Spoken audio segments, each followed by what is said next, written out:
దేవుణ్ణి స్తుతిస్తున్నాడు, చక్కగా రాజ్య పరిపాలన చేస్తున్నాడు.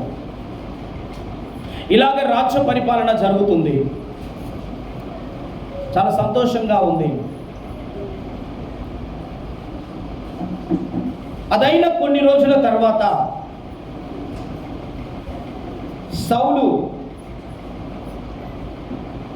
సౌలు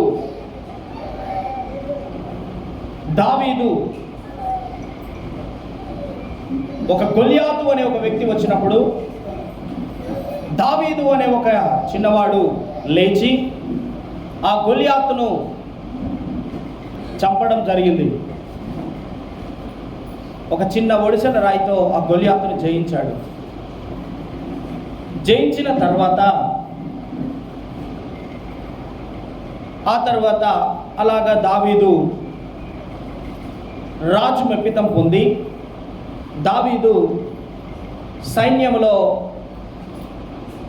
ఒక సైనికుడిగా అతన్ని ఆ ఉద్యోగంలో తీసుకున్నారు. అలా కొన్ని రోజుల తర్వాత దావీదు ఒక సైన్యాధిపతిగా, అతను ఒక సైన్యముతో, సౌలు ఒక సైన్యముతో యుద్ధానికి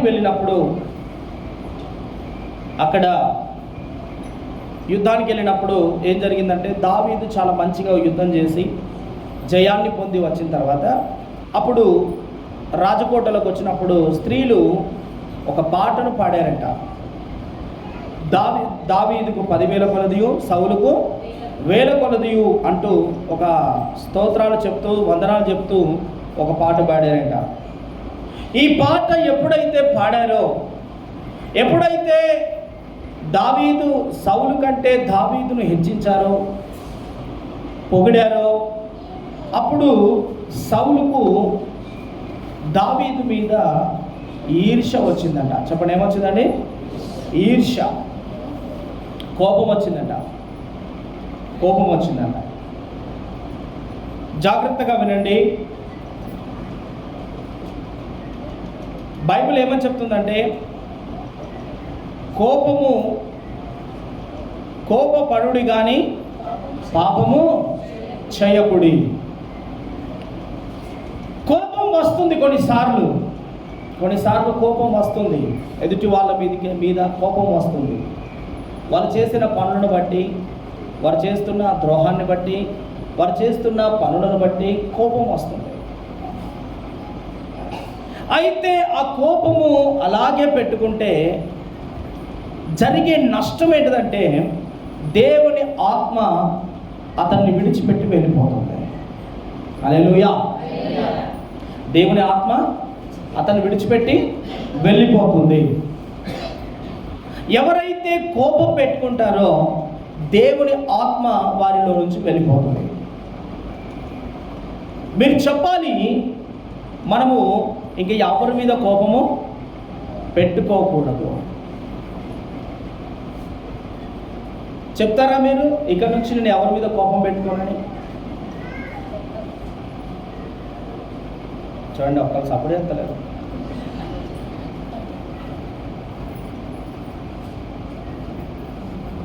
జాగ్రత్త వినండి. కోపం పెట్టుకుంటే దేవుని ఆత్మ వెళ్ళిపోతుంది. కోపం పెట్టుకుంటే ఏమవుతుంది? దేవుని ఆత్మ వెళ్ళిపోతుంది. కొన్నిసార్లు మనకు కొంతమంది పనులు చేసిన దాన్ని బట్టి మన కోపం వస్తుంది, రాదా? కోపం వస్తుంది. బైబిల్ ఏమని చెప్తుందంటే, నీ కోపం అంట సూర్యుడు అస్తమించే లోపు నీ కోపం పోవాలంట. ఎప్పుడమ్మా? సూర్యుడు అస్తమించే లోపు నీ కోపము పోవాలి, లేకపోతే ఆ కోపం ఏమైపోతుందో తెలుసా? జాగ్రత్త వినండి, కోపం పెట్టుకోవద్దు.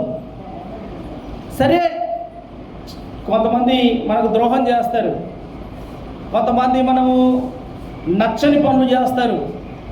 అప్పుడు వారి మీద మనకు కోపం వస్తుందా? చెప్పండి, కోపం వస్తుందా? మీ అందరూ కోపాలు ఉన్నాయా? ఎప్పుడో ఏసే నమ్మకంగానే పోయినాయి అంటారా? హల్లెలూయా. ఒక ఆమె అన్నది నాతోని, నేను ప్రార్థన చేసినప్పుడు దేవుడు నాకు మిరపకాయలు చూపెట్టాడు. నేను అన్నాడమ్మా, నీకు కోపం బాగున్నట్టుందమ్మా అన్న. ఆమె అన్నది, అయ్యా నా భర్త చనిపోయినప్పుడే నా కోపం వల్ల పోయిందన్న. ఏమో అమ్మ, మరి దేవుడు నీ పట్ల గదే చూపిస్తున్నాడు అని నేనన్నా. ఆమె ఒప్పుకోలేదు. నేను ఈ మాట చెప్పాను, చర్చ్ అవతలకి వెళ్ళింది, ఆటో ఆయనతో లొల్లి పెట్టుకుంటాను. ఆమె వరుతున్న మాట నాకు ఇక్కడికి వినబడుతుంది. ఈమె చెప్పింది ఏంది, నాకు కోపమే లేదు అన్నాడు. హల్లెలూయా. కొంతమంది ఒప్పుకోరు. కొంతమంది ఎలా ఉంటారండి, ఒప్పుకోరండి. ఈ రోజున ప్రియ దేవుని బిడ్డలారా, ఎవరి మీద కోపం అంటే వెంటనే వారితో మనం సమాధాన పడాలి. హల్లెలూయా. ఏం చేయాలి చెప్పండి? కోపం ఉంటే ఏం చేయాలి? సమాధాన పడాలండి.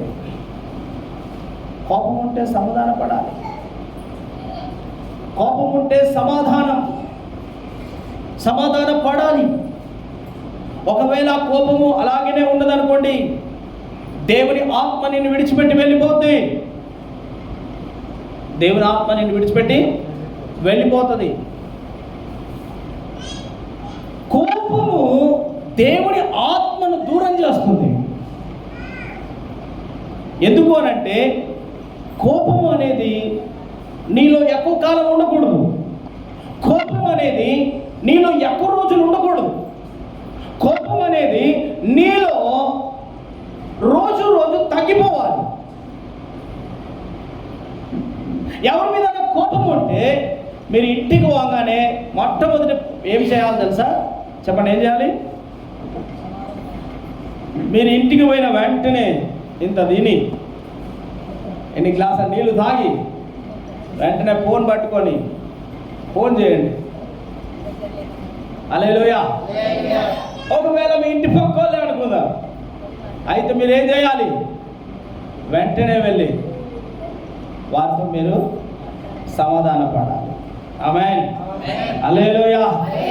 ఇది కొంచెం కష్టంగానే అనిపించవచ్చు, ఇది కొంచెము, కానీ ఇదే వాక్యం, ఇదే దేవుని వాక్యం. నువ్వు దేవుని వాక్యాన్ని వినడము, నెరవేర్చడం అంటే ఇదే దేవుని వాక్యం. ఇదే. ఆమేన్. హల్లెలూయా. ఎప్పుడైతే నీకు కోపము, ఇంటి రోజులు కోపంతో ఉన్నావో, ఆ కోపమున్న వ్యక్తి దగ్గరికి వెళ్ళి నువ్వు మాట్లాడితే నీ మీదకి దేవుని ఆత్మ దిగి వస్తుంది. గట్టిగా చప్పట్లు కొట్టి దేవుని ఆత్మ నీ మీదకి వస్తుంది.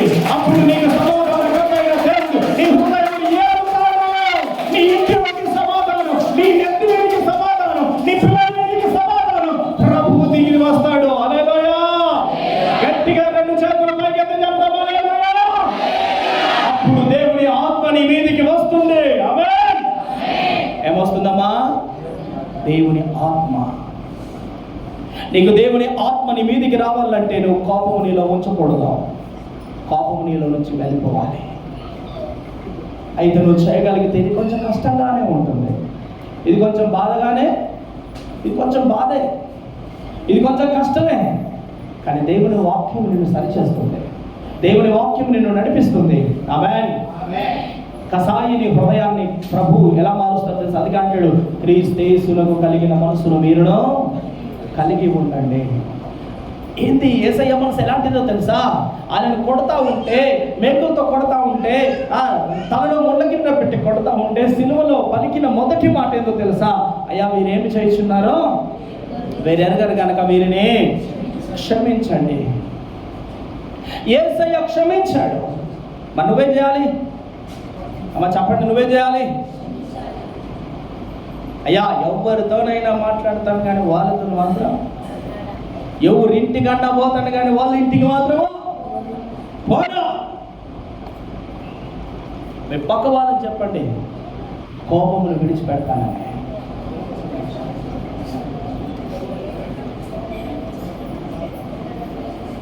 హల్లెలూయా. కోపం విడిచిపెడతానన్న నీవు. ఆమేన్. హల్లెలూయా.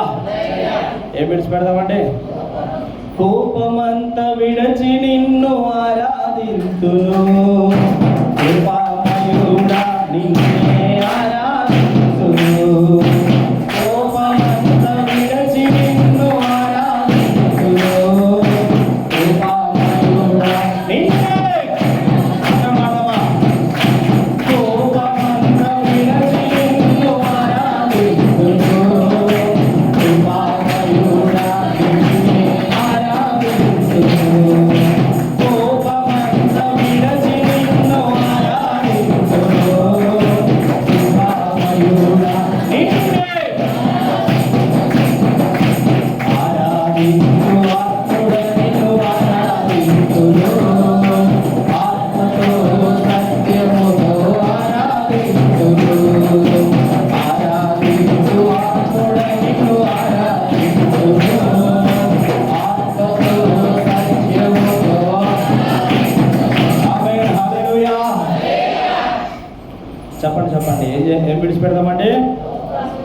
కోపం, అందరూ అనండి, కోపం విడిచిపెడతాను,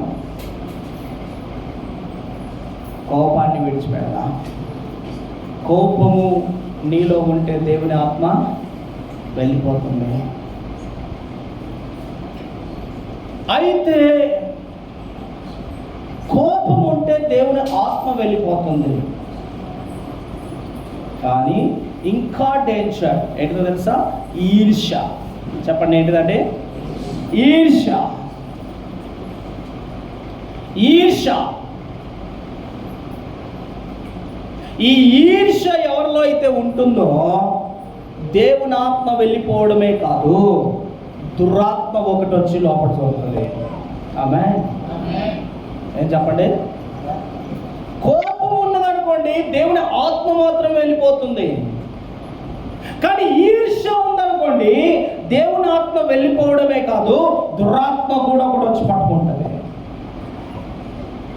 అరే, ఈ ఇల్లు ఖాళీగా ఉన్నదని చెప్పేసి ఆ దురాత్మ ఇంకా 7 దయ్యాలను పట్టుకొని వస్తుందంట.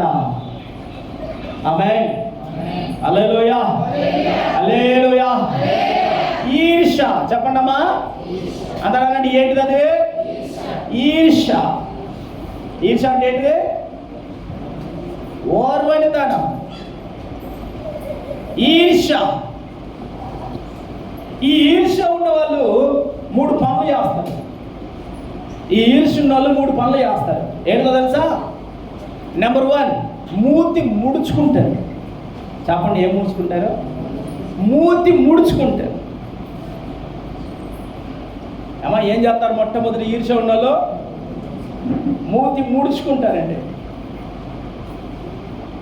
రెండవది, పలకరు. వందనాలు చెప్పినా వినబడినట్టుగా వెళ్ళిపోతారా? నీకు చెప్తారా? ఇలా పలకరు, పలకరండి. ఇలా మూడవది ఏం చెప్తారు తెలుసా? వాళ్ళ గురించి తప్పుడు మాటలు చెప్తారు. తప్పుడు మాటలు చెప్తా ఉంటారు. ఈ 3 పనులు చేస్తారండి ఈర్ష్యున్న వాళ్ళు. మూత అంతా ముడుచుకుంటారు కొంతమంది, వాళ్ళు తిప్పుతారు మూతులు కొంతమంది. హల్లెలూయా. ఈర్ష్య. ఈర్ష్యలో ఉన్న వాళ్ళకి ఈ గుణాలు కనబడతాయి. ఈ గుణాలు కనబడతాయండి. ఈర్ష్యలో ఉన్న వారికి ఈ గుణాలు కనబడతాయి. ఈర్ష్య ఉన్న వాళ్ళ ముఖాలు మాడిపోతాయి, సంతోషం ఉండదు, ఎగిరిపోయిన బల్బులాగా అయిపోతారు. హల్లెలూయా. గాలి పోయిన టైర్ లాగా ఉంటారు. హల్లెలూయా, హల్లెలూయా. ఏమొచ్చిన వాళ్ళకమ్మా?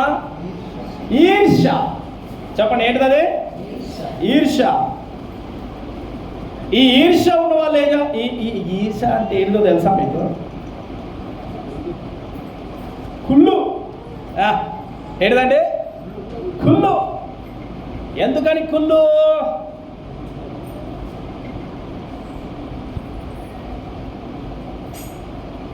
ప్రియులారా,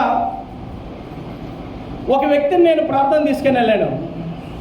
నా బండి మీద ఎక్కించుకొని తీసుకొని వెళ్ళాను. అప్పటి నుంచి ఒక వ్యక్తి ముఖం ముడుచుకున్నాడు. వీడితో మాట్లాడటం మానేశాడట. వీడితో మాట్లాడటము మానేశాడట. ఎందుకు? ఈయన చేసిన ద్రోహం ఏంది? నాతో రావడమే. ఏదైనా ఈయన చేసిన ద్రోహం ఏంది? నాతో రావడమే ఈయన చేసిన ద్రోహం. కొంతమంది ఈర్ష్య. కొంతమందికి ఈర్ష్య పెరుగుతుందండి. ఇక్కడ సౌలుకు వచ్చింది ఏంటో తెలుసా? ఈర్ష్య. బైబిల్ చెప్తుంది అసూయ. చెప్పండి, ఏంటంట? అసూయ. అసూయ వచ్చిందంట. ఎవరి మీద? దావీదు మీద. వినండి బాగా, దావీదు మీద అసూయ పుట్టింది. దావీదు మీద అసూయ వచ్చింది. ఏంటిది దావీదు మీద వచ్చిన అసూయ? దావీదు 10,000 కొలదియు, సౌలుకు 1,000 కొలదియు. సౌలుకు 10,000, దావీదుకు 10,000. అనగానే కట్టు ఫీజులు ఎగిరిపోయినాయి సౌలుకి. అప్పటిరాకున్న ప్రేమ తగ్గిపోయింది. అప్పటిరాక వీళ్ళింట్లో ప్రార్థన అయితే ఆలోచనలు, వాళ్ళింట్లో ప్రార్థన అయితే వీళ్ళు. ఏమైపోయిందో కుళ్ళు పెరిగిపోతుంది, ఇక ఈర్ష్య పెరిగిపోతుంది.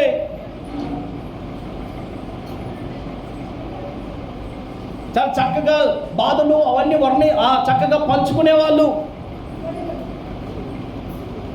ఏమైనా అవసరతలు ఉంటే ఒకరినొకరు పంచుకునే వాళ్ళు. ఏమైపోయిందో తెలుసా? ఈర్ష్య. సౌలు మీద దావీదుకు ఈర్ష్య వచ్చింది. మీరు జాగ్రత్తగా వినండి. మీరు ఎవరి మీద అయితే ఈర్ష్య పడుతున్నారో, ఎవరి మీద అయితే మీరు కుళ్ళుకుంటున్నారో, ఎవరి మీద అయితే మీరు ఏడుస్తున్నారో, మీరు చేస్తున్న పని ఏందో తెలుసా? మీరు శాపాన్ని తెచ్చుకుంటారు, వాళ్ళు దీవించబడతారు. హల్లెలూయా. మీరు ఈర్ష్య పడటం ద్వారా ఇతరులకు మీరు హెల్ప్ చేసిన వ్యక్తులు అవుతారు. ఆమేన్. ఏం చేస్తారు? మీరు ఎదుటి వాళ్ళ మీద కుళ్ళుకుంటే, మీరు ఎదుటి వాళ్ళ మీద ఈర్ష్య పడితే, మీరు వాళ్ళకి హెల్ప్ చేసినారు, వాళ్ళు దీవించబడతా ఉంటారు, నువ్వు శపించబడతా ఉంటావు. ఈర్ష్య నీ కడుపులో ఉన్నన్ని రోజులు నీవు శాపగ్రస్తుడిగా మారిపోతావు. ఇంకా డేంజర్ ఏంటంటే దేవుని ఆత్మ వెళ్ళిపోతుంది. దేవుని ఆత్మ వెళ్ళిపోయి ఇప్పుడు దెయ్యం ఒకటి వచ్చి నిన్ను పట్టుకుంటాడంట. ఇప్పుడు సౌలుకి ఏం పట్టిందమ్మా? అందరు చెప్పండి, ఏం పట్టింది? దురాత్మ. ఒక దెయ్యం పట్టుకుంది. దెయ్యం పట్టుకుంది, దురాత్మ పట్టుకుంది సౌలుని. ప్రియా దేవుని బిడ్డలారా, ఈర్ష్య ఎప్పుడైతే మనలో మొదలవుతుందో మనలో నుంచి దేవుని ఆత్మ వెళ్ళిపోయి దురాత్మ పట్టుకుంటుంది. బైబిల్ క్లియర్గా చెప్తుంది. అది ఒకటి రాదంట. ఎన్ని వస్తాయంట? చెప్పండి, ఎన్ని? 7 దెయ్యాలని పట్టుకొని వస్తుందంట. 7 దెయ్యాలను వచ్చి నీ ఇంటిలో ఉంటాయి. ఇక ప్రైజ్ ది లార్డ్. హల్లెలూయా. గట్టిగా చెప్తాం హల్లెలూయా. కోపం అయితే ఆత్మ మాత్రం వెళ్ళిపోతుంది, కానీ ఈర్ష్య ఉంటే ఆత్మ వెళ్ళిపోతుంది, దెయ్యాలన్నీ నీ ఇంట్లో దొరుకుతాయి. ఆమేన్. ఇది డేంజర్. ఈర్ష్య ఉన్నాక 3 లక్షణాలు చెప్పాను కదా. ఏంటి చెప్పండి? మూతి ముడుచుకుంటారు, వీళ్ళు పలకరు, అతి వాగుడు వాగుతారు. వీళ్ళ గురించి అన్ని కొండలు చెప్తారు, ఇక ఎక్కువ మాట్లాడతారు. బైబిల్ చెప్తుంది, విస్తారమైన మాటల్లో దోషం ఉండగా మానదు. ఎక్కువ మాట్లాడేటోడు శాపాన్ని కొని తెచ్చుకుంటాడు. ఎక్కువ మాట్లాడేటోడు అభిషేకాన్ని పోగొట్టుకుంటాడు. ఆమేన్. అభిషేకాన్ని పోగొట్టుకుంటాడు. కొంతమంది ఎప్పుడు వాగుతూనే ఉంటారు. మీరు బైబిల్లో చూస్తే గెహాజీ వాగుడు గుణం కలిగిన వాడు. ఎలాంటి వాడు అంటే గెహాజీ ఎప్పుడు వరుతూ ఉంటాడు అనమాట. అందుకే ఎలీషా అంటాడు, రే నువ్వు ఎవ్వరికి వందనాలు కానిస్తావు, ఏది కానీ మాట్లాడక క్షేమ సమాచారం చెప్పకుండా ఈ దండము తీసుకొని ఆ చచ్చిపోయిన కుమారుడి మీద పెట్టుకో అంటే వీడు మాట్లాడకుండా ఉంటాడా? వీడు మాట్లాడే అభిషేకం అక్కడనే పోయింది. ఎక్కువగా వదురుపోతులకు అభిషేకం పోద్ది, ఎక్కువగా మాట్లాడే వానికి అభిషేకం పోద్ది, ఎక్కువగా ప్రార్థన చేసి వారి మీదకి దేవుని అభిషేకం వస్తుంది. హల్లెలూయా. ఎక్కువగా వాదురుపోతులకి దేవుని అభిషేకం పోతుంది, దేవుని ఆత్మ వెళ్ళిపోతుంది. వదురుపోతులకు దేవుని ఆత్మ వెళ్ళిపోతుంది. విస్తారంగా మాట్లాడి ముసలమ్మ ముచ్చట్లు పెట్టే వాళ్ళ మీదకి అభిషేకం పోయి దురాత్మలు పట్టుకుంటాయి. హల్లెలూయా. జాగ్రత్త. ఎక్కువగా మాట్లాడేవానికి ఏమొస్తుంది చెప్పండి? దేవుని ఆత్మ ఉండదు. ఎక్కువ మాట్లాడేవానికి ఏముంటుంది? దయ్యాలు పట్టుకుంటాయి. ఈ దయ్యాలు పట్టుకున్న వాళ్ళని పిసపిస మాట్లాడతారు. హల్లెలూయా. ప్రియమైన దేవుని బిడ్డలారా, జాగ్రత్తగా వినండి. ఇక్కడ చూస్తున్నట్లయితే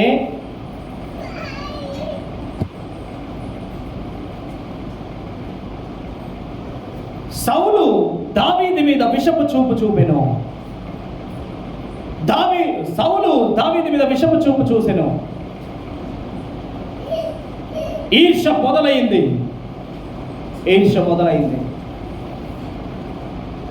ఈర్ష్య ఎప్పుడైతే వచ్చిందో అప్పటి నుండి ఈ వ్యక్తి ఏం చేశాడో తెలుసా? సేవకునికి దూరం అయిపోయాడు. ఎవరికి దూరం అయ్యాడమ్మా? సేవకునికి దూరం అయిపోయాడు. సమూయేలు దైవ సేవకునికి దూరం అయిపోయాడు. సేవకునితో సహవాసము నువ్వు తగ్గిపోయింది అని అంటే నీ జీవితంలో నువ్వు ఖచ్చితంగా నువ్వు దేవునికి విరోధిగా మారుతావు. ఆమేన్, హల్లెలూయా. సేవకునితో సహవాసం తగ్గిపోయింది.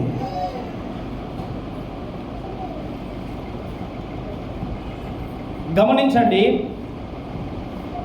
ఈ కర్ణపిశాచి పట్టి సోద చెప్పిన ఈమె అంటుంది, దేవుడు నీకు విరోధి ఆయను.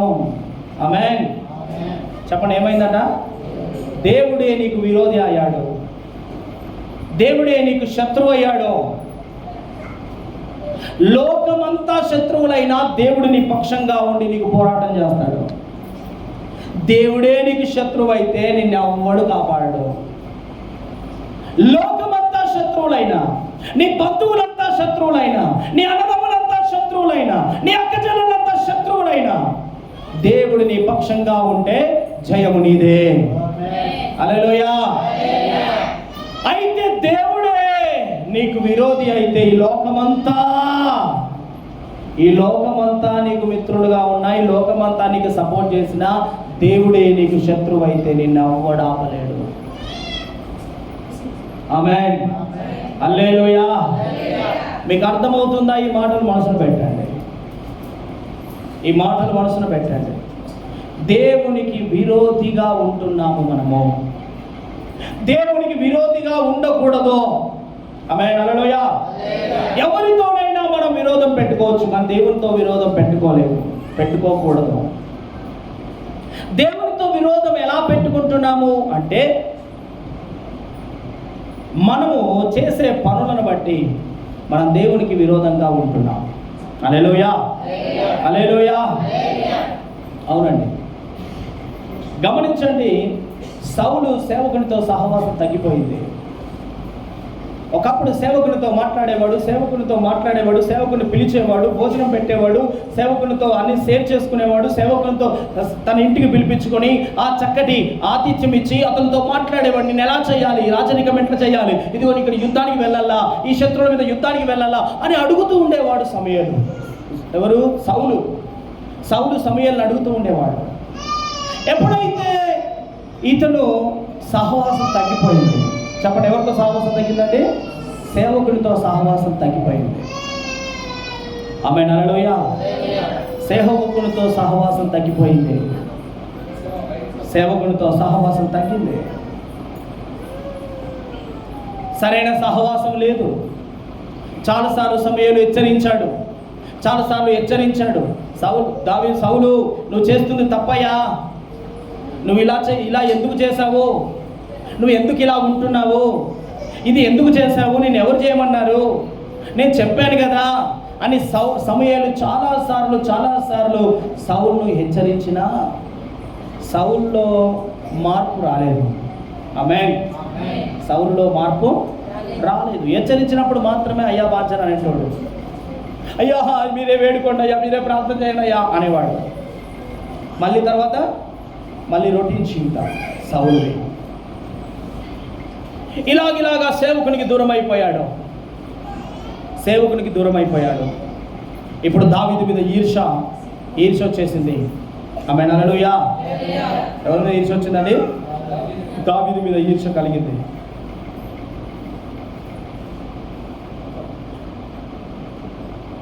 గమనించండి, ఇక్కడ మనం చూస్తున్నట్లయితే ఈ 1వ సమూయేలు గ్రంథంలో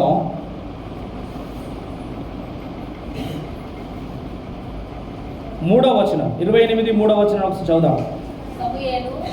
చూడండి, సమూయేలు మృతి పొందగా ఇశ్రాయేలీయులు అతని గురించి విలాపము చేసి రామా అను అతని పట్టణములో అతని పాతిపెట్టి ఉండేది.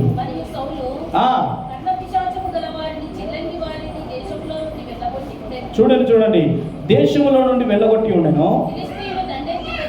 ఫిలిస్తీయులు దండెత్తి వచ్చి సునేములో దిగగా దిగిరి మనస్సునందు భయకంపమునుంది. యెహోవా స్వప్నము ద్వారానైనను ఉరీము ద్వారానైనను ప్రవక్తల ద్వారానైనను ఏమియో సెలవియ్యకుండెను. చాలు గమనించండి ప్రియులరా, ఎప్పుడైతే సేవకుడు సమూయేలు చనిపోయాడో,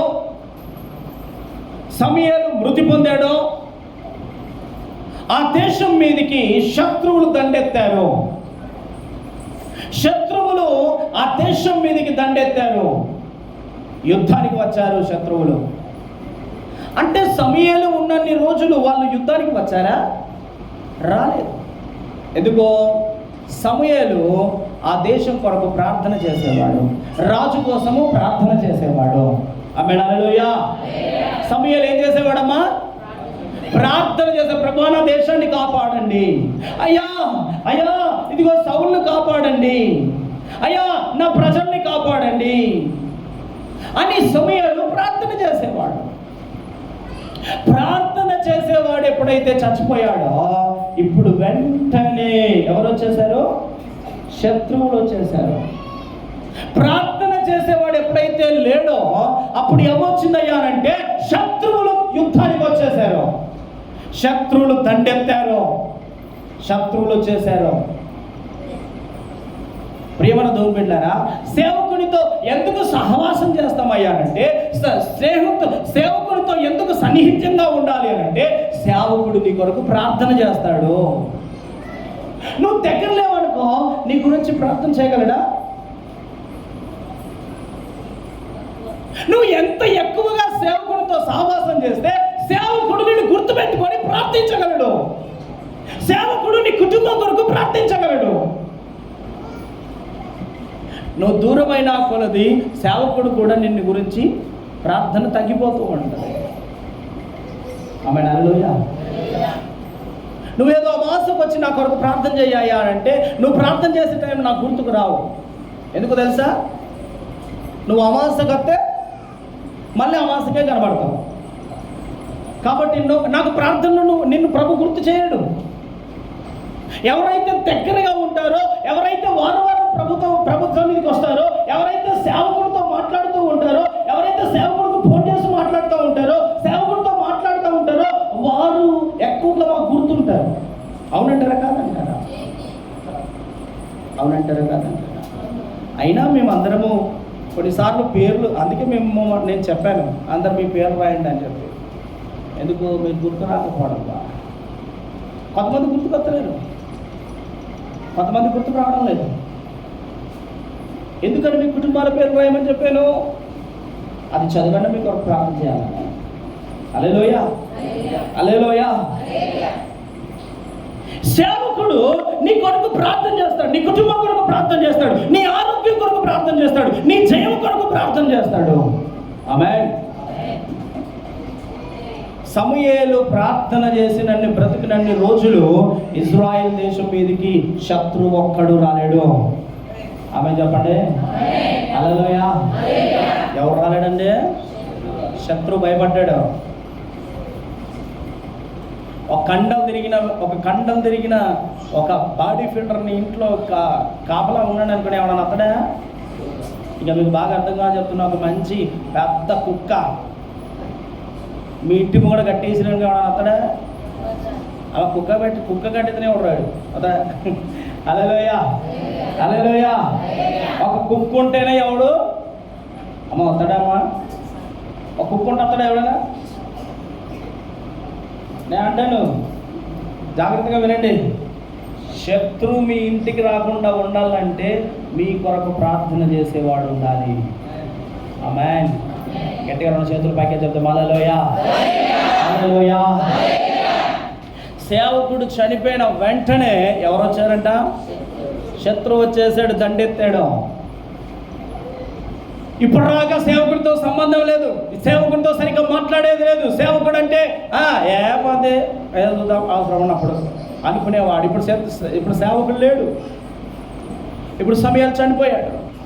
ఇప్పుడు శత్రువులు వచ్చేసరి ఏం చేయాలో అర్థమైతే బుర్రంతా బిక్కుంటున్నాడు. సమయం దగ్గరికి వెళ్ళి ప్రార్థన చేస్తే ఏదో ఒక విషయం చెప్పేవాడు, ఇలాగ వెళ్ళమని చెప్పేవాడు, ఇలాగ చేయమని చెప్పేవాడు, ఒక ధైర్యం ఉండేది. ఇప్పుడు సమయం లేడు, ఎక్కడికి పోవాలో అర్థం అవుతలేదు. అయితే దేవుని మందిరంలో కూర్చొని ప్రార్థన చేశాడు. వినడమా? ప్రార్థన చేశాడు. కానీ దేవుడు ఒక కళ ద్వారా మాట్లాడలేదంట, ఊరీము ద్వారా మాట్లాడలేదంట, ప్రవక్తల ద్వారా నేను మాట్లాడలేదు. దేవుడు మాట్లాడుతున్నాడు, సైలెంట్ అయిపోయాడు. ఏం చేయాలో అర్థమైతలేదు. సౌలుకు ఏం చేయాలో అర్థమైతలేదు. సౌలుకి ఏం చేద్దామో అర్థమైతలేదు. ఇప్పుడు శత్రువుల మీద యుద్ధానికి పోదునా వద్దునా? ఇప్పుడు నేను గెలుస్తానా ఓడిపోతానా? అయితే ఇప్పుడు ప్రార్థన చేసేవారు లేరు, ఎవరు చెప్పేవారు లేరు, సలహా చెప్పేవారు లేరు. ఆమేన్, హల్లెలూయా. సేవకుడు ఎవరయ్యా అనంటే దేవునికి ఒక విశ్వాసికి ప్రజలకు మధ్యగా ఉండే ఒక మధ్యవర్తి. ఆమేన్. ఎవరంటే సేవకుడు అంటే ఒక మధ్యవర్తి అండి. దేవుడు సేవకునితో మాట్లాడతాడు, సేవకుని ప్రార్థన దేవుడు వింటాడు. ఆమేన్, హల్లెలూయా.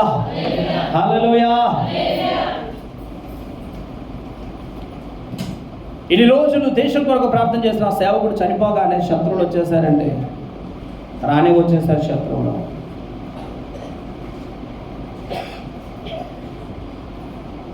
ఇక సౌలుకి ఏం చేయాలో అర్థమైతలేదు.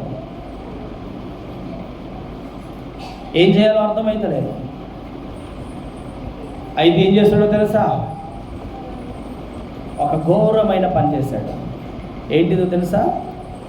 ఆయన ఫస్ట్ అభిషేకించబడిన తర్వాత, దేవుని ఆత్మచేత నింపబడిన తర్వాత ఏ మంత్రగాలనైతే వెలగొట్టిండో, ఏ చిల్లంగితనం వారిని వెలగొట్టిండో, ఏ చేతబడులు చేసిన వారిని వెలగొట్టిండో, ఏ కర్ణపిశాచం గల వారిని వెలగొట్టిండో, ఇప్పుడు ఆయన అడుగుతున్నాడు, ఎవరైనా కర్ణపిశాచి కట్టిన వాళ్ళు, సోదే చెప్పేవాళ్ళు ఉన్నారా అని అడుగుతున్నాడు. ఎక్కడ దిగజారిపోయాడో మీరు చూస్తున్నారా? బాగా వినండి.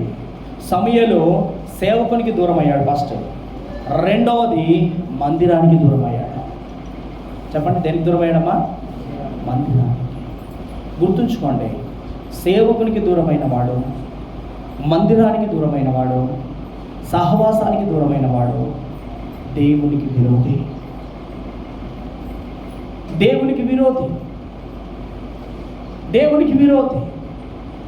కొందరు అనుకుంటారు, నేను మందిరానికి రాకపోయినా నేను దేవుడిని నమ్ముకున్నానని. కానీ దేవుడు అంటాడు, నువ్వు నాకు విరోధివి, నా పక్షముగా ఉండని వాడు నాకు విరోధి, చెదరగొట్టువాడై ఉన్నాడు.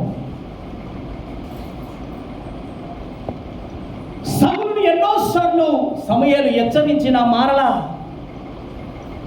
ఇప్పుడు సమూయేలు వెళ్ళిపోయిన తర్వాత సమూయేలు గురించి అర్థమవుతుంది, అయ్యో మా దైవజనుడు లేడే అని ఏడుస్తున్నాడు, అయ్యో మా సేవకుడు లేడే అని ఏడుస్తున్నాడు. సేవకుడు పోయిన తర్వాత అప్పుడు ఏం చెయ్యాలో అర్థం కాని పరిస్థితిలో సౌలు ఉన్నాడు ఇక్కడ.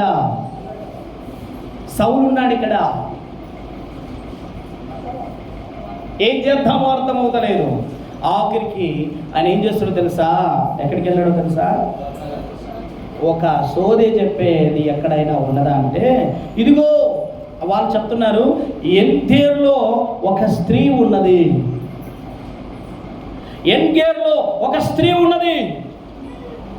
ఈ ఎన్గేర్ అనే ప్రాంతం కూడా యెరూషలేములో ఉన్న ఒక ప్లేసే. ఈ ఎన్గేర్లో ఉన్న ప్రదేశం కూడా ఇశ్రాయేలు ప్రదేశంలో ఉన్న ఒక ప్రాంతమే. ఎందేరులో ఒక కర్ణ పిశాచి గల ఒక తీ ఉన్నది. అయితే మనం ఆమె దగ్గరికి వెళదాం అని చెప్పి మనోడు మారు వేషం వేసుకొని ఏం చేశాడటమ్మా? మారు వేషం వేసుకొని అక్కడికి వెళ్ళాడంట.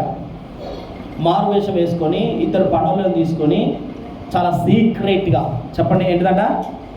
సీక్రెట్గా. కొంతమంది సీక్రెట్గా వెళ్తూ ఉంటారు, సీక్రెట్గా నడుస్తూ ఉంటారు, సీక్రెట్గా ఉంటారు, రహస్యంగా. ఎవరు మనల్ని చూడలేరు కదా, ఎవరు లేరు కదా, ఇక్కడ ఎవరు లేరు కదా, ఎవరు నన్ను చూడటం లేదు కదా అని సీక్రెట్గా కొంతమంది వెళ్తూ ఉంటారు. సౌలు కూడా సీక్రెట్గా మారు వేషం వేసుకొని ఎన్గేర్లో ఉన్న సోదె చెప్పే దాని దగ్గరికి వెళ్ళాడు. ఆమె హల్లెలూయా, గట్టిగా చెప్తాం హల్లెలూయా, హల్లెలూయా. వెళ్ళాడు, అక్కడికి వెళ్ళాడు. అక్కడికి వెళ్ళిన తర్వాత ఏం జరిగిందో తెలుసా? అక్కడికి వెళ్ళి ఆ సోదె చెప్పే దాని దగ్గరికి వెళ్ళి అంటున్నారు, ఇదిగో మా కొరకు నీవు కర్ణ పిశాచిని పిలిచి మాకు సోదె చెప్పాలి. అప్పుడు ఆమె అంటుంది, అయ్యా ఈ దేశపు రాజు సౌలు ఏం చేస్తాడో తెలుసా? వినండి. సౌలు మంత్రగాళ్ళను, చిలంగి వారిని అందరినీ ఎలగొట్టాడు. ఇదిగో మేము మార్చుకున్నాం. మేము అప్పటి నుండి ఇక సోది చెప్పడం కానీ, ఈ మంత్రాలు చేయడం కానీ, ఈ యొక్క చేతబడులు చేయడం కానీ ఇక మేము మానేసాం.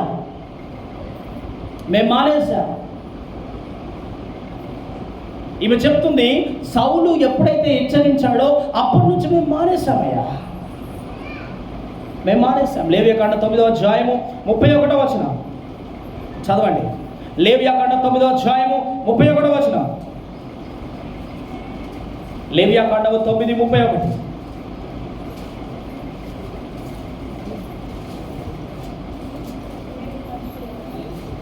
లేవియాకాండము 9:31 చదవండి. చదవండి అమ్మా. ఇంకా లేరా చదవాల్సిన వాళ్ళు ఎవరు? సారీ, 3వ వచనం చదవండి. లేవియాకాండము 9:3.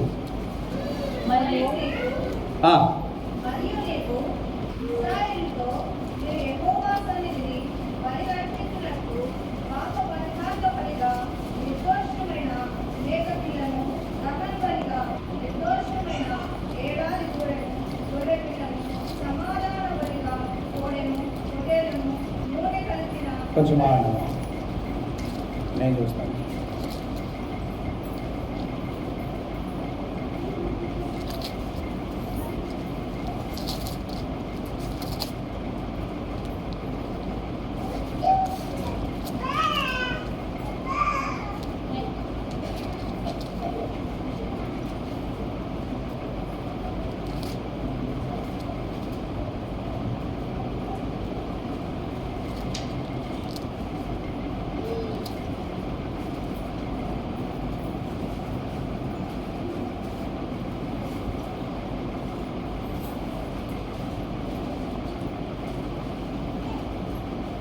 ఓకే, హల్లెలూయా, హల్లెలూయా, హల్లెలూయా.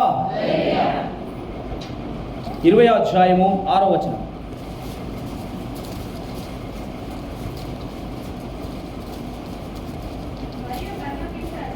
చదువు.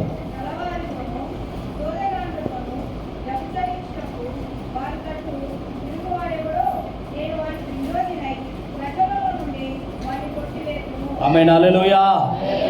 చూడండి, గమనించండి ప్రియమైన దేవుని బిడ్డలారా, ఇక్కడ మనం చూస్తున్నట్లయితే చాలా సూటిగా, చాలా స్పష్టముగా దేవుడు ఇజ్రాయిల్ ప్రజలతో చెప్తున్న మాట ఏంటంట, ఎవరైనా చేతబడులు చేసే వారి దగ్గరికి కానీ, సోదె చెప్పే వారి దగ్గరికి కానీ, కర్ణ పిశాచముల దగ్గర కానీ ఎవరైనా వెళ్తే వారిని నేను బొత్తిగా ఏం చేస్తాడంట? జనాభా లెక్కల్లో ఉండకుండా పట్టేస్తానంటున్నాడు. ఆమేన్. ఎంతమందికి అర్థమవుతుంది నా మాట? హల్లెలూయా. ఏమంటున్నాడు దేవుడు చెప్పండి? జనాభా లెక్కలు లేకుండా నేను కొట్టేస్తాను అంటే అర్థమైందండి. జనాభా లెక్కల్లో నువ్వు లేవంటే అర్థమైంది, ఇక నీ పని అయిపోయినట్టే. హల్లెలూయా. ఆయన అంటున్నాడు, ఎవరైతే మంత్రగాళ్ళ దగ్గరికి వెళ్తారో, ఎవరైతే శోధ చెప్పించుకున్న వాళ్ళ దగ్గరికి వెళ్తారో. ఒక రోజున ప్రియులారా, నేను ఒకరింటికి వెళ్ళాను. ఇంటికి వెళ్ళి అక్కడ వారి ఇంటిలో నేను చక్కగా ప్రార్థన పెట్టాను.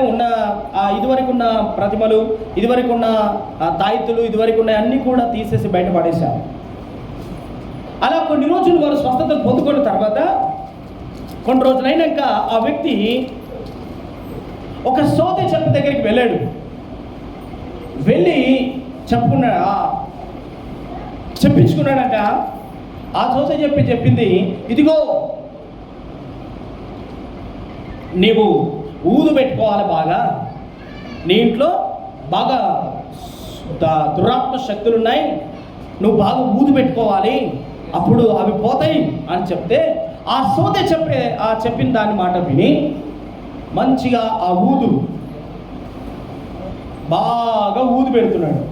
ఊదంటే తెలుసు కదా మీకు, ఆ పొగ పెడుతున్నాడు. ఉన్నట్టుండి నేను ఆ ఇంట్లో దర్శిద్దామని ఆ ఇంటికి వెళ్ళేసరికి తలుపులు మూసున్నాయి, ఏమంటుందండి, తలుపులు మూసున్నాయి, కిటికీలు మూసున్నాయి. నేను వెళ్ళిన తర్వాత తలుపు కొట్టాను. తలుపు కొట్టగానే లోపల నా స్వరాన్ని విని ఆ లోపల నన్ను గందరగోళం అవుతున్నారు. ఇక ఆగమైపోతున్నారు. ఇటు వస్తున్నానా అంటలేరు, ఇటు తలుపు వేస్తలేరు. లోపల ఒకటే మాట్లాడుకుంటూ నేనేమో బయట నిలబడ్డాను. కొద్దిసేపు అయిన తర్వాత ఏమైందో తెలుసా, అది మెల్లగా కిటికీలో నుంచి పొగ బయటకు వస్తా ఉంది. పొగ ఉంటుందండి, 7 రంధ్రాలు ఉంటే అలాగే బయటకు వస్తా ఉంటాయి. మెల్లగా సూర్యుల పొంటి ఆ కిటికీలో నుంచి పొగ బయటకు వస్తా ఉంది. అది ఏది రా బాబు, గింతగానం పొగ వస్తుంది, దోమల మందు పెడితే గింతగానం అవుతుందా? దోమలు బాగున్నట్టున్నాయి, దోమల మందు పెడుతున్నట్టున్నాయేమో నేను అనుకుంటున్నా. కానీ అది దోమల మందు లాగా అత్తలేదు వాసన. దోమల మందు వాసన వేరే, ఈ ఊదు వాసన వేరే. అది మెల్లగా వచ్చి ముక్కులోకి పోయింది.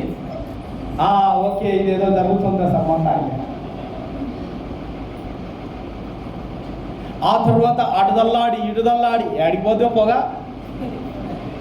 ఎక్కడికి పోతుంటే ఫ్యాన్ వేసిర్రు. పోద్దా ఫ్యాన్కి ఏమైనా గుంజుకుంటు, ఫ్యాన్ గుంజుకుంటుందా? వాళ్ళకి అదుర్తలో ఏం చేయాలో అర్థమైతే లేదు.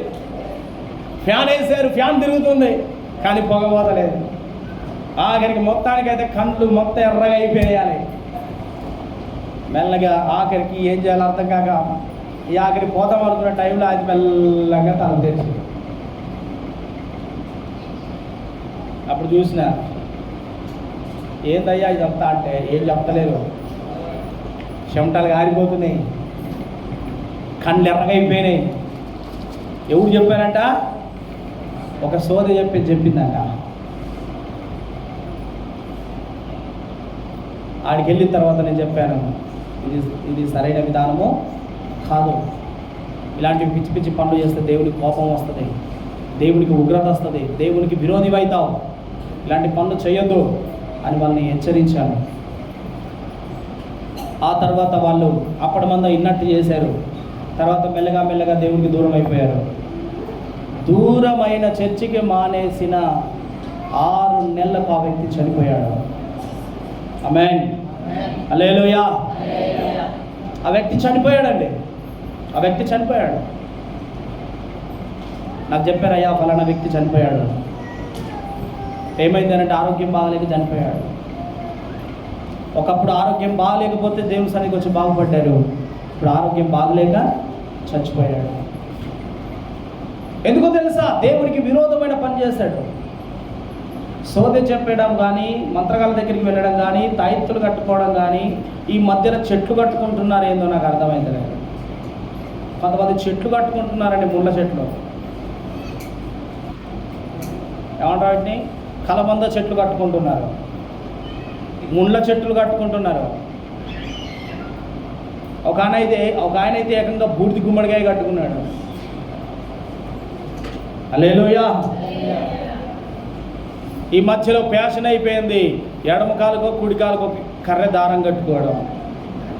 ఏందండి, ఎవడు చెప్పాడు ఇవన్నీ? కర్రె దారం కట్టుకుంటానంటే ఏది రాదంట. మీకు తెలుసా, కర్రెదంటేనే సైతానికి గుర్తు. అంటే నువ్వు కర్రెది కట్టుకున్నావు అంటే ఎవరు పిలిచినట్టు? నువ్వు చర్చికి రాకపోవడం ద్వారా నువ్వు సాతాన్ని పిలవడమే. మందిరానికి దూరం అవుతున్నావనంటే నువ్వు సాతానికి చోటు ఇచ్చినట్లే. నువ్వు సేవకునికి దూరం అవుతున్నావనంటే నువ్వు తప్పిపోతున్నావని అర్థం. నువ్వు తొవ్వ తప్పిపోతున్నావని అర్థం. సౌలు ఎవరయ్యానంటే దేవుని బిడ్డ. ఎటు వెళ్తున్నాడు, ఏం చేస్తున్నాడు? మారు వేషం వేసుకొని సోదె చెప్పేదాంతో చెప్తా ఉన్నాడు. ఇదిగో ఆ సోదె చెప్పేది అంటుంది, అయ్యా మమ్మల్ని సౌలు వెలగొట్టినప్పుడే మేము మార్చుకున్నాం, మేము ఇంకా సోదె చెప్పడం లేదు, దయచేసి ఇక్కడ నుంచి వెళ్ళిపోండి, మేము సోదె చెప్తలేదయ్యా, మేము మానుకున్నాం, సౌలు హెచ్చరించినప్పుడే మేము మానుకున్నాం, మీరు నాకు ఉరిగా తెస్తారా, నా ప్రాణం తీసేస్తారా మీరు? ఈ విషయం కాస్త సౌలుకు తెలిస్తే ఎవరితోనే అంటుంది ఈ మాట? సౌలుతోనే అంటుంది. ఏ సౌలైతే మంత్రగాలను నిలగొట్టిండో, ఏ సౌలైతే కర్ణ పిశాచులు వెలగొట్టాడో, ఏ సౌలైతే తాయిత్తులు తీసి పడేశాడో, ఏ సౌలైతే బొమ్మలు తీసి బయట పడేశాడో, ఏ సౌలైతే ఇవన్నీ పడేశాడో, ఆ సౌలే మారువేషం వేసుకొని చెప్తున్నాడు, నా కోసం సోద చెప్పు. ఎందుకంటే దేవుడు మాట్లాడటం లేదు. దేవుడు బాగు చేస్తున్నాడు. ఎంత ప్రార్థన చేసినా ఏం జరుగుతలేదు. ఎంత ప్రార్థన చేసినా ఎక్కడ చేసిన గొంగడి అలాగనే ఉంది. దేవుడే నీకు విరోధి అయితే ఎవడేం చేస్తాడు? అప్పుడు ఏమంటున్నాడు తెలుసా మనోడు? నేను సౌలు చెప్పినప్పుడే అనుకున్నాం, అయ్యో మేము చేస్తలేము, ఇప్పుడు మంత్రాలన్నీ మానేసినాం, సాహిత్యాలన్నీ విడిచిపెట్టినాం. ఎవరైతే మానుకొని మళ్ళీ మొదలు పెడతారో వాళ్ళను దేవుడు జనాభా లెక్కల్లో లేకుండా చేస్తాడు. ఆమేన్. ఎవరైతే మానుకొని మళ్ళీ చేస్తారో ఖచ్చితంగా వారి మీదకి దేవుని ఉగ్రత వస్తుంది. ఆమేన్. మానుకున్నవాడు మానుకున్నట్లుగానే ఉండాలి, మళ్ళీ రిపీట్ చెయ్యకూడదు. మానుకున్నవాడు మానుకున్నట్టుగా ఉండాలి. క్లియర్గా చెప్తా. ఇక్కడ తప్పెవరిదయ్యానంటే సౌలుదే, ఆమెది కాదు. ఎందుకనంటే ఈమె దగ్గరికి వచ్చిందా? కొంతమంది వస్తారండి, కొంతమంది వస్తారు అడుక్కోవడానికి, దానికో దీనికి వచ్చి ఏదో చెప్తా ఉంటారు కదా. ఇలాంటివన్నీ పిచ్చి పిచ్చి అన్ని మనం వినకూడదు, ఇలాంటివన్నీ మనము వాటిని చేయకూడదు. కానీ ఇక్కడ ఎవరు వెళ్ళారా అంటే సౌలే ఈమె దగ్గరికి వెళ్ళాడు. సౌలు వెళ్ళినా సౌలు దగ్గరికి వచ్చిందా? ఈమె మానుకున్న ఆమె దగ్గరికి వచ్చి మళ్ళీ చేయమంటున్నాడు. నువ్వు మళ్ళీ చెయ్యి, మళ్ళీ నిమ్మకాయలు తెస్తా, మళ్ళీ చెడి గింజలు తెస్తా, నేను మళ్ళీ పట్టువరు. ఈమెనేమో అని మానుకుంటే ఈయనేమంటుండు, మళ్ళీ చెయ్యి, నాకు సౌలుకు తెలిస్తే చంపేస్తాడు అని ఈమంటుంది. ఈయనేమంటుంది తెలుసా? ఎవరు ఈయనతో మాట్లాడుతుంది? సౌలే. ఇప్పుడు సౌలు ఏమంటుంది తెలుసా? నీ ప్రాణానికి నా ప్రాణం పెడతా. కొంతమంది ఏందో ఎవరో బాధలని వీళ్ళు తలకాయ మీద పెట్టుకొని ఉన్న నెత్తంతా ఊడబెట్టి పట్టుకుంటారు. వీళ్ళ నెత్తంతా పోతుంది. ఎవరో సమస్యలు, ఎవరో బాధలన్నీ వీళ్ళ నెత్తి మీద పెట్టుకుంటారు. అవసరమా? మన నెత్తి మీద పెట్టుకుంటారు. వాళ్ళ టెన్షన్లన్నీ వీళ్ళ నెత్తి మీద పెట్టుకునేసరికి వీళ్ళ నెత్తి అంతా ఊడిపోద్ది. అదే కదా జరుగుతుంది. ఉంటున్నాయి ఎంటికలు బొచ్చు నెత్తి మీద ఉంటున్నాయి అండి, బొచ్చ అంతా పోతుంది కొంతమందికి అయితే. హల్లెలూయా. ఎందుకు? లేని తలకాయ మీద పెట్టుకుంటారు. ఎవరో బాధలన్నీ వీళ్ళ నెత్తి మీద పెట్టుకుంటారు. ఈయన అంటాడు, నీ ప్రాణానికి నా ప్రాణం పెడతా, నీ ప్రాణానికి నా తలకాయ పెడతా. అవసరమా? అవసరమా నీకు?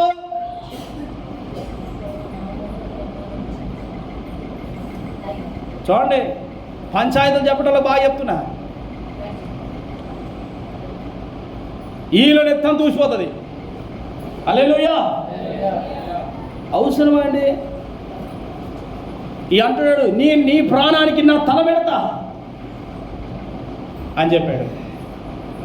ఈ ఆమె సరేతి, ఇక నీ ప్రాణం పెడతారన్నావు, నా ప్రాణానికి నేను ప్రాణం పెడతారన్నావు, ఇంత నమ్మిస్తున్నావు అని చెప్పి సరే అని చెప్పేసి ఈమె ఇక మర్చిపోయిన మంత్రాలను, విడిచిపెట్టిన మంత్రాలను మళ్ళీ స్టార్ట్ చేసింది.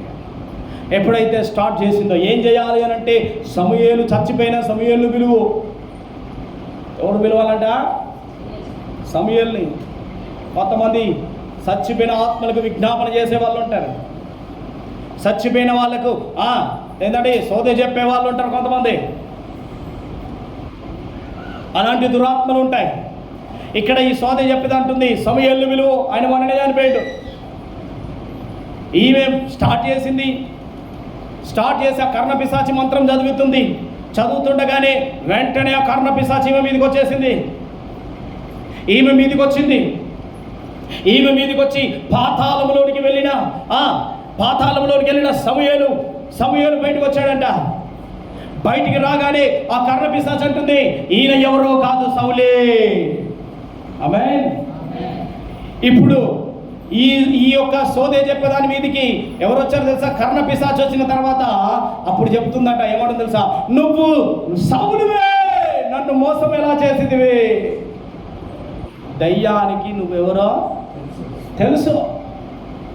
నువ్వు ఎన్ని వేషాలు వేసినా, చెప్పండి, నువ్వు పంగనామాలు పెట్టుకున్నా, అప్పడమంతా పంగనామాలు పెట్టుకొని అని నువ్వు వేషం వేసుకొని పోయినా, నువ్వెవరో సైతానుకు తెలుసు.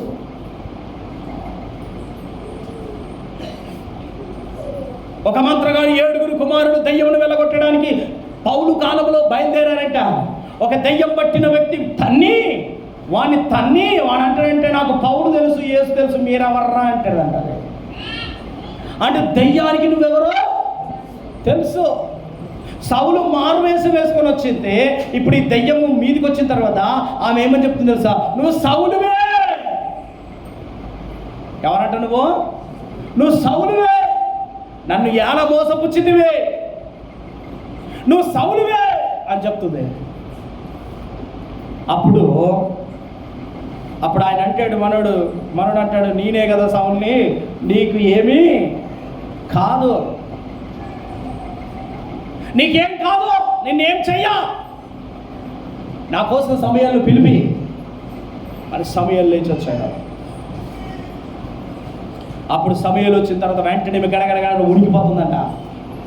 ఉడికిపోతుంటే అప్పుడు సమయాలు అంటాడు, ఆ సౌలును చూసి అంటాడు, రే, నన్ను ఇక్కడ కూడా మనశ్శాంతిగా పడుకొని ఎవరా,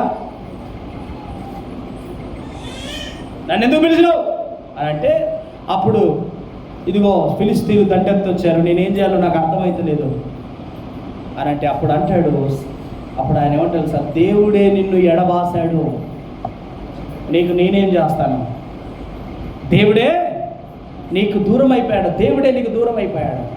ఇప్పుడు నేనేం చేయగలను? దేవుడే నీకు దూరం అయ్యాడు, దేవుడే నిన్ను ఎడబాసాడు.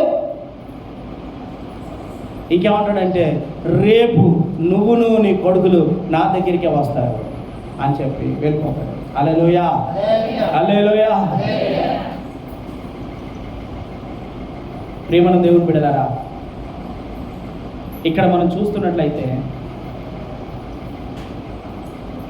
1వ దినవృత్తాంతం 10వ అధ్యాయము 13వ వచనం. 1వ దినవృత్తాంతములు 10వ అధ్యాయము 13వ వచనం చూడండి. నేను ముగింపులోకి వచ్చాను. 1వ దినవృత్తాంతం 10వ అధ్యాయము 13వ వచనం చదవమ్మా.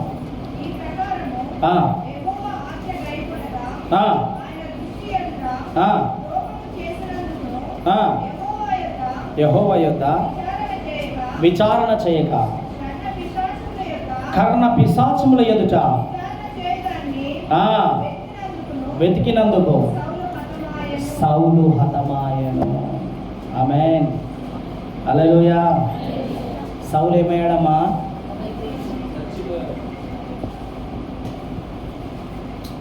దేవుడు నీకు ఏ విషయంలో దూరం అవుతాడు, దేవుడు నీకు ఏ విషయంలో దూరం అవుతాడు అనేది చాలా తేటగా ఈ రోజున ప్రభు నీతో మాట్లాడుతున్నాడు. గమనించండి, దేవుడు ఇలాంటి మంత్రగాళ్ళ వైపున, చేతబడి చేసే వాళ్ళ వైపున, ఇలాంటి సోది చెప్పే వాళ్ళ దగ్గరికి వెళ్ళినప్పుడు దేవుడు నీకు విరోధం అవుతాడు. నెంబర్ 2, యాకోబు 4:4 ఏంటో తెలుసా? లోకముతో స్నేహము చేయగోరువాడు దేవునికి విరోధి. లోక స్నేహము దేవుని దృష్టికి వైరాగ్యం అని మీకు తెలియదా? మీరు లోకముతో స్నేహం చేస్తే మీరు దేవునికి శత్రువులు అవుతారు. నెంబర్ 1, కర్ణపిశాచములు, మంత్రగాళ్ళు, చేతబడి ఇలాంటి దగ్గరికి మీరు వెళ్తే, ఇలాంటి వాటి మాటలు మీరు వింటే, ఇలాంటి వారి దగ్గరికి మీరు వెళ్తే మీరు దేవునికి శత్రువులు అవుతారు. నెంబర్ 2, లోకముతో స్నేహం చేస్తే, అమ్మా చెప్పండి, ఎవరితో స్నేహం చేస్తే? లోకముతో స్నేహం చేస్తే, లోకముతో స్నేహం చేస్తే మీరు దేవునికి శత్రువులు అవుతారు. దేవునికి శత్రువులు అవుతారు మీరు. హల్లెలూయా, గట్టిగా చెప్తాం హల్లెలూయా, ఇంకా గట్టిగా హల్లెలూయా. లోకముతో స్నేహం చేయడం ద్వారా మనము దేవునికి విరోధం అవుతాం. ఆమేన్. 3వది, పాపము చేయడం ద్వారా దేవునికి మనము విరోధులం అవుతాం. సంసోన్ గురించి మనకు తెలిసిన విషయమే. సంసోన్ ఎప్పుడైతే వ్యభిచారం చేశాడో, ఎప్పుడైతే దెలీలాతో అక్రమ సంబంధం పెట్టుకున్నాడో, ఎప్పుడైతే సంసోను వ్యభిచారం చేశాడో, దేవుడు సంసోనుకు విరోధి అయి దేవుని ఆత్మ వెళ్ళిపోయింది. ఎప్పుడైతే ఈయన వ్యభిచారం చేశాడో, ఏం చేశాడో తెలుసా? చెప్పండి, మొట్టమొదటిగా జరిగిన పని ఏందో తెలుసా? గుండు పట్టబడి గుడ్లు పీకబడ్డాయి. గుండు పట్టబడింది, గుడ్లు పీకేశాడు. గుండు అనగా అభిషేకం పోయింది, గుడ్లు అనగా భవిష్యత్తు లేదు, అంధకారం అయిపోయింది. ఒక తిరుగుటాల మీద విసురుతా ఉంటే, ఆ తిరుగాల మీద విసిరిన ఆ పిండి అంతా ఇంకొకటి రొట్టెలు చేసుకొని తింటున్నాడు. అంటే వాడి కష్టార్జితం కూడా ఇంకొకడు ఆశీర్వదించబడుతున్నాడు. వీడు రోజంతా తిరుగుతూ ఉంటే దాని నుంచి వచ్చే ఆ పిండి ఇంకొకటి రొట్టెలు చేసుకొని తింటాడు. లోక స్నేహం దేవుని దృష్టికి వైర్యం. లోకముతో స్నేహం చేయకూడదు, లోకస్తులతో స్నేహం చేయకూడదు. లోకస్తులతో మాట్లాడాలి, లోకస్తుల కొరకు ప్రార్థన చేయాలి, లోకస్తులను మనం ప్రభు దగ్గరికి నడిపించాలి. అంతేకాని ఒకడున్నాడు, వాని దోస్తులు పెట్టుకొని రే సినిమాకి పోదాం పద అంటే సినిమాకి వెళ్ళిపోయాడు. వీడు చర్చికి తీసుకురావాలా, వాడు తీసుకుపోయే సినిమాకి ఈడెళ్ళాలా? చెప్పండమ్మా, ఏం చేస్తున్నాం మనం అసలు? వాడు తీసుకుపోయే సినిమాకి ఈడు వెళ్ళాడు, మరి ఈడు వచ్చే మందిరానికి మాత్రం వాడిని తోనగత్తలేడు. ఏం స్నేహం చేస్తున్నావు? నీ స్నేహం ఏంది? నీ సహవాసం ఏంది? నువ్వు ఎవరితో సహవాసం చేస్తున్నావు? జాగ్రత్తగా వినండి. సోదే చెప్పేవారి దగ్గర కానీ, మంత్రగాళ్ళ దగ్గర కానీ, చేతబడి దగ్గర కానీ వెళ్తే దేవునికి నువ్వు విరోధి అవుతావు. ఒకవేళ తిరిగి ఆ మంత్రాలు, చేతబడులు నువ్వు చేసినా అవి నువ్వు శత్రువు అవుతావు దేవునికి. రెండవది, ఈ లోక స్నేహం చేయడం ద్వారా నువ్వు దేవునికి విరోధి అవుతావు. మూడవది, పాపము చేయడం ద్వారా నువ్వు దేవునికి విరోధం అవుతావు. పాపము చేయడం ద్వారా నువ్వు దేవునికి విరోధి అవుతావు, నువ్వు దేవునికే విరోధి అవుతావు. సంసోనుకు ఎవరు విరోధమయ్యారు? దేవుడే విరోధయ్యాడు. దేవుడే ఒకప్పుడు చాలా బలాఢ్యుడు, 1000 మందిని చంపగలిగిన బలాఢ్యుడు, ఇప్పుడు కనీసం తన్ను తాను రక్షించుకోలేని ఒక బలహీనుడు. కారణం ఎందుకు తెలుసా? దేవుడు విడిచిపెట్టాడు. ఒకప్పుడు దేవుడు ఉన్నాడు కనుక 1000 మందిని చంపగలిగాడు శత్రువుల్ని. ఇప్పుడు తనను తాను కాపాడుకోలేని వ్యక్తిగా మారిపోయాడు. ఎందుకు తెలుసా? దేవుడే అతనికి విరోధిగా మారాడు. ప్రియులరా, నువ్వు ఎవరితోనైనా శత్రుత్వం ఉంటే బాగుంటుందేమో, కానీ దేవునితో ఉంటే మాత్రము అది చాలా డేంజర్. జాగ్రత్త. లోక స్నేహం ద్వారా నీవు ఖచ్చితంగా దేవునికి విరోధం అవుతావు. రెండవది, పాపము చేయడం ద్వారా నువ్వు దేవునికి విరోధం అవుతావు. మూడవది, సోదే చెప్పడం, మంత్రాలు చేయడం ద్వారా, ఇలాంటివి ద్వారా నీవు దేవునికి విరోధిగా మారుతావు. సోదే చెప్పి కర్ణపిశాచి దగ్గరికి వెళ్ళినందువలన సౌలు హతమాయను. ఏమయ్యాడంటమ్మా? సౌలు హతమాయను. దేవుడు జనాభా లెక్కలో లేకుండా కొట్టేశాడు. ఆమేన్. ఈ రోజున ప్రియ దేవుని బిడ్డ, నువ్వు దేవునికి విరోధంగా ఉంటున్నట్లయితే జాగ్రత్త. మోకరించండి, ప్రార్థన చేసుకున్నాను. దేవా, నేను నీకు విరోధంగా ఉండకూడదు. దేవా, నేను నీకు విరోధంగా ఉండకూడదు.